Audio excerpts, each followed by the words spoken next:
parler et du visage et de l'âme, on reviendra peut-être un petit peu dessus. Qu'est-ce qu'un visage? Alors le visage ne s'applique peut-être pas nécessairement et uniquement à ce qui est visible chez l'autre, encore que, et convoquant la philologue, effectivement, le visage vient de visum en latin, ce qui est vu. Autrement dit, le visage dépend avant tout du regard qu'on lui porte. Et quel regard porte-t-on sur le visage de l'autre? Et quel regard va-t-on porter sur le visage de qui est défiguré? Et je me tourne vers vous. Quel regard portez-vous sur votre propre visage? On a une grande méconnaissance de son propre visage. Mais je me regarde tous les matins dans la glace. Oui, sauf que dans la glace, c'est l'image inversée de ce que l'autre peut voir de votre visage. Mais je me vois en photographie. Oui, mais la photographie arrête le mouvement du visage. Et il n'y a de visage qu'avec un mouvement. Mais je peux me voir effectivement en film.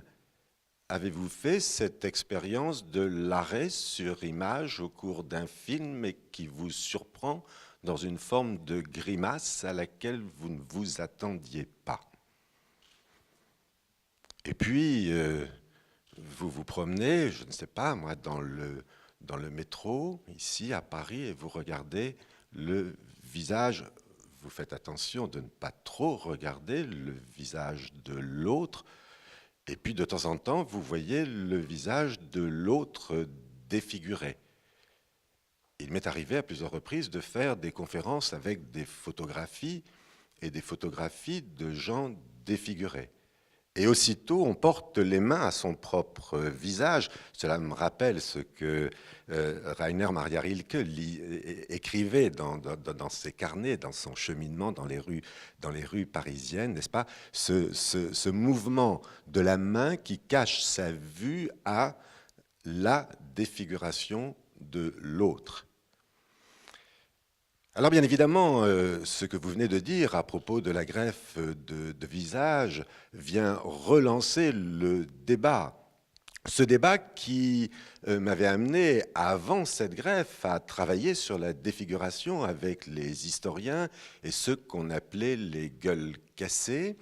Et puis ce débat qu'on a continué avec les philosophes à un moment donné, et puis cette transplantation, cette première transplantation, ce qu'on appelle pudiquement l'allotransplantation de tissus composites au niveau de la face, parce que le Comité consultatif national d'éthique nous avait dit il ne faut pas dire greffe de visage, alors qu'en fait, ce que l'on a fait, c'est redonner à quelqu'un la possibilité de se reconstruire. Et quand on a interviewé cette première transplantée, et 3 ans, c'était 3 ans après la transplantation, elle a eu ces mots absolument magnifiques, sans visage, on n'est rien. Et après ça, elle a rajouté « ils m'ont redonné une identité ».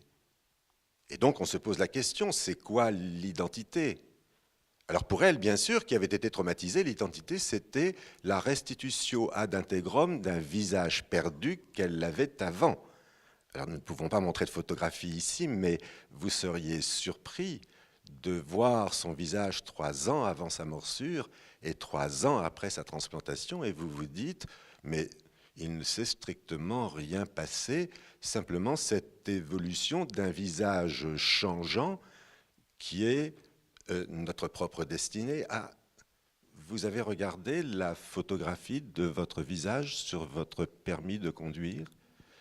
Est-ce que vous avez regardé votre photographie sur ces photographies qu'on faisait dans les salles de classe, et est-ce que vous vous reconnaissez? Pouvez-vous imaginer votre visage changeant quand vous serez âgé?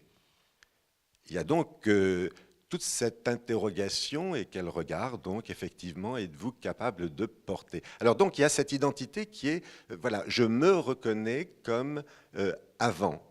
Et puis, il y a une identité autre qui est cette identité qui fait que nous avons tous un visage totalement différents, et pourtant nous nous reconnaissons tous. C'est une forme d'identité sociale, n'est-ce pas, comme appartenant effectivement à la même société. Et puis il y a cette autre identité qui est celle de la photographie d'identité. Imaginez un visage où on me demande de retirer mes lunettes, mais ça n'est plus moi, et je ne peux pas sourire, voilà. Et donc c'est cette identité que l'on pourrait presque appeler une identité judiciaire, n'est-ce pas, qui a été utilisée d'ailleurs à des fins qui furent très, très malheureuses, avec ces caractéristiques anthropomorphiques que vous aviez et qui faisaient que, mais vous avez un visage de violeur, vous avez un visage de criminel parce que vous portiez telle ou telle dimension ou tel aspect de votre visage. Il y a cette fameuse science qu'on appelle la physiognomonie, qui est une fausse science, mais qui de temps en temps dit des choses vraies. Alors, parler du visage pendant 10 minutes, c'est pas possible. On peut passer la nuit ensemble, on continuera de parler du visage les uns et les autres. Ce que je veux dire simplement, c'est que dans la connaissance, n'est-ce pas, du visage de l'autre et dans la démarche du chirurgien qui, depuis de nombreuses années, répare des visages défigurés, il y a aussi une interrogation sur sa propre pratique.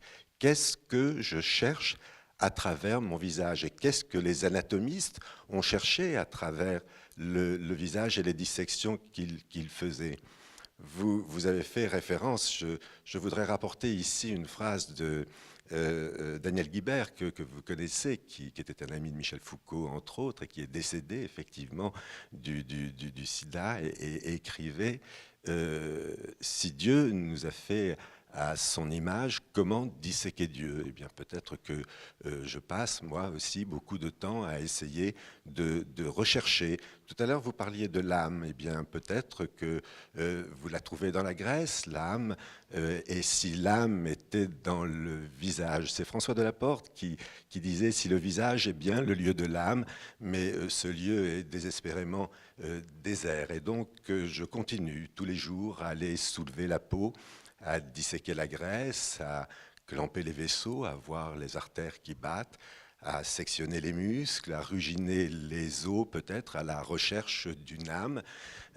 Mais peut-être qu'effectivement, au bout du compte, dans ma dissection et dans ma recherche et dans mon cheminement, il y a ce rien, ou plutôt ce que je préfère, cette expression de Jan Kelevich, ce je ne sais quoi, ce presque rien, c'est effectivement la démarche avec en permanence cet exercice d'admiration et puis peut-être aussi ce que cet autre philosophe disait, Jean-Luc Marion, ce privilège d'inconnaissance, cette humilité qui fait que le médecin n'est pas un artiste, le médecin est un artisan qui sait avant tout qu'il ne sait pas.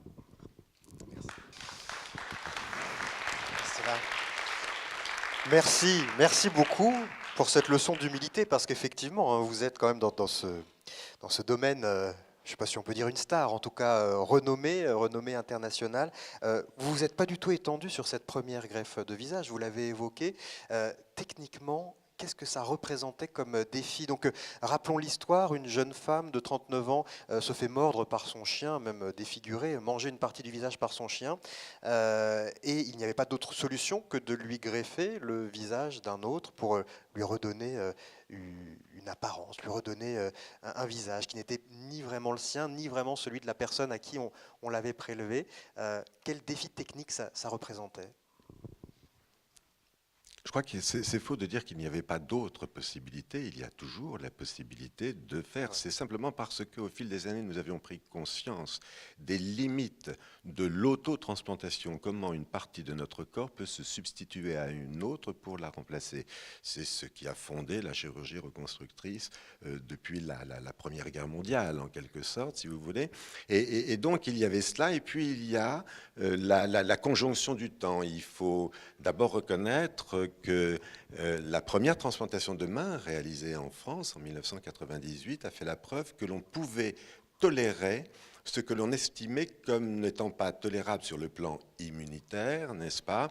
Savoir le tissu cutané, le tissu musculaire. Et très très très vite, on a pensé faire une transplantation de visage. Aux États-Unis, on en parlait dès la fin des années du XXe siècle. On a commencé à faire des travaux expérimentaux. Il y a une dame à Cleveland qui faisait des transplantations de face chez le rat à n'en plus pouvoir, sans pour autant passer effectivement. Bon, et puis, il y a eu l'autorisation demandée en France, et cette autorisation qui juste a été donnée du bout des lèvres, pardonnez-moi cette très mauvaise expression, car c'était oui, peut-être que pour le triangle nez, lèvres, menton, il y aurait là une indication. Et voilà qu'arrive dans un service hospitalier à un moment donné précis, avec cette notion que l'on pouvait éventuellement avoir recours à la transplantation, nous avions enfin l'autorisation, cette petite porte ouverte, et bien évidemment, il y avait là donc une conjonction. Au-delà, sur le plan technique, c'est de la microchirurgie reconstructrice, c'est ce que nous faisons depuis 40 ans. Vous avez participé aux débats éthiques, justement, qui se sont posés au moment de dire est-ce qu'on fait ce type d'opération ou pas? Est-ce que vous y avez pris part? Et quelle était votre position?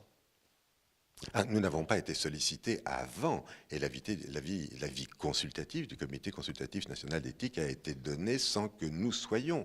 Par contre, il a fallu obtenir les autorisations, et effectivement, il y a eu là débit avec les autorités sanitaires, l'agence, la NSM aujourd'hui, et puis avec l'agence de la biomédecine qui distribue et qui organise effectivement la donation d'organes. Il y a surtout eu une réflexion avant qui a été menée avec des philosophes, et puis des réflexions après qui a été menée avec des philosophes, et il y a eu un débat, il y a eu de violentes critiques, il y a eu des éthiciens qui se sont opposés à nous, il y a eu des débats qui sont allés jusqu'à l'Académie de médecine. Enfin, bon, je pense que la question essentielle, c'est face à un malade défiguré, quel est le devoir du médecin? Ça rejoint très exactement ce que l'on disait tout à l'heure, nous sommes là pour soigner. Vous avez dit je suis un artisan. Quelle est la part de l'art? Parce que j'ai pu voir dans vos écrits, en discutant un peu avec vous, que effectivement vous intéressez aussi beaucoup à la peinture, à la sculpture, que le regard des artistes vous intéresse beaucoup également. Est-ce que vous avez cette part d'artiste en vous aussi? Non, c'est exactement ce que je disais. Enfin, ce serait très, très, très prétentieux de dire que nous sommes artistes.